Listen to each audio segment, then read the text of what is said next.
আসি খাওয়াই দিবি না এবার তুই এলাবি তো কেমন তারা কেক কাটাইলো তাহলে ওই যে ওই সীমা মাইকে জন্মদিন বলে হ্যাঁ কেক দে তোর নানির খাওয়াই দে রাফুরে খাওয়াই দে তোর বাইরে খাওয়াই দে বাবার খাওয়াই দে জন্মদিন আলা বলে কেক কাটবে না ওরা খাইছে তুমি খাওয়া পরে ওরা খাওয়াই দিবে খাবো আমি খাবো তখন আমি কেক খানি একটুখানি গালে দিচ্ছি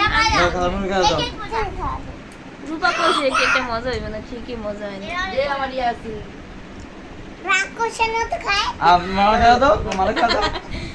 তুই নিজে রাখ কস না রে, নিজের কেক নিজে খায় কই নিলাম না কেক আগে তো করতে আনি নেই দাম আছে তুমি তো দেখা